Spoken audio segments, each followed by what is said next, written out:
brings you a special coverage of Princess Anne's visit to Rome. 9 o'clock, we leave for the Molinari. Luncheon of foreign ministry of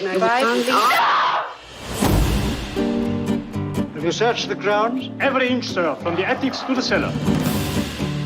The princess story, the exclusive. Did you get it? The princess isn't sick at all and she's out in the tower. Wake up. Where do you live? Colosseum.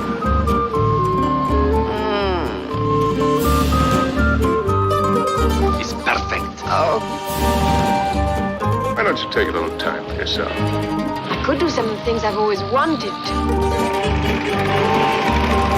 I'll have to sit a sidewalk cafe and look in shop windows, walk in the rain. Have fun. Hello.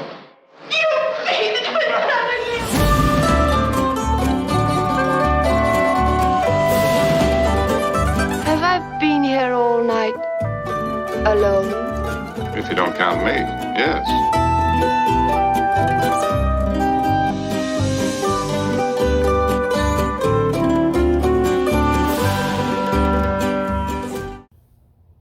William Wyler's Roman Holiday, which celebrates the 70th year of its release today, is the greatest press rom-com of all time.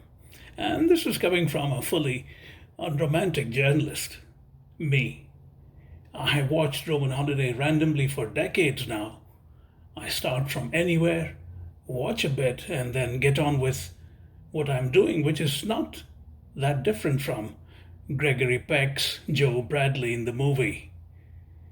I watch Roman Holiday in the hope that some of Joe Bradley's luck might rub off onto me. I also watch it for the possibility that in the intervening decades, the film may magically have a different ending where Bradley does choose to publish his exclusive story about Audrey Hepburn's Princess Anne.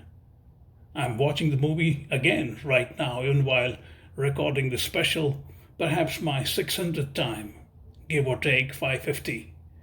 I like to think that I have a special connection with the film because I too had my Roman Holiday trailing and tailing a princess, except that it was in Leh in Ladakh at 11,000 plus feet and with no possibility of romancing a princess, also named Anne, but with an E at the end.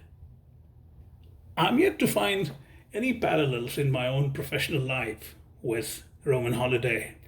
There is the penury, of course, that's there. Other than that, there has been no Peckian suave or Hepburnian elegance. I did in fact work once for a wire service better known as IANS, like Joe Bradley's American news service ANS. I was missing from the ANS in the movie.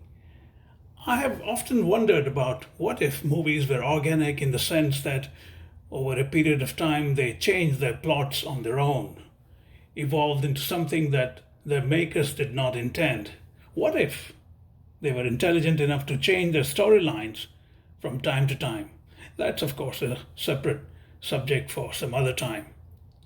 There has been only one assignment in my hard news career spanning over 42 years which had me follow a princess.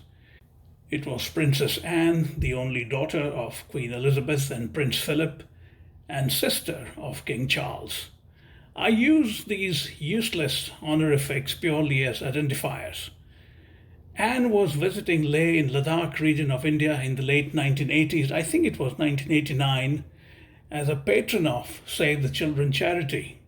I was reporting her visit for IANS. Princess Anne was no Princess Anne of Roman Holiday, and I was no Joe Bradley. She did not have the Hepburnian elegance, nor I the Peckian suave.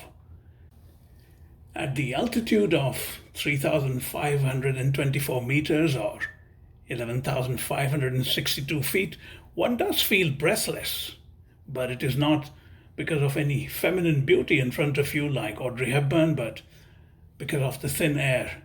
Anne was not a reluctant princess like Hepburn's Anne and seemed to enjoy the life she was born into. Royal reporters and photographers who accompanied her from London took down every detail of her royal paraphernalia, including her hats and luggage. She looked proper, at all times. Her smile was finely rehearsed and deportment impeccable. She looked like someone accustomed to deference from the world for no apparent reason.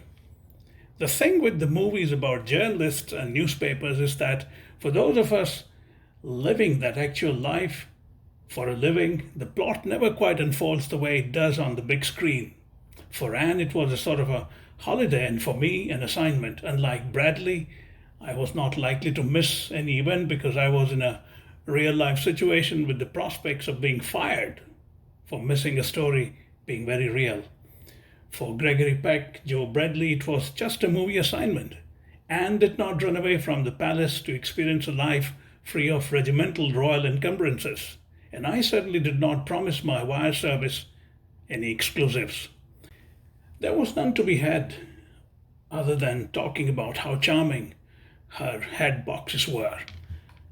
I wrote several inconsequential stories about the visit during which Anne did not hold forth on the future of Europe or the world because she had no authority to. Unlike Princess Anne of Roman Holiday, we did not have ice cream together. She was blissfully unaware of my presence. For the record, I was too preoccupied with the awe-inspiring beauty of Leigh to really notice much of Anne either. That's how I spent my Leigh holiday, unlike Gregory Peck's Roman Holiday.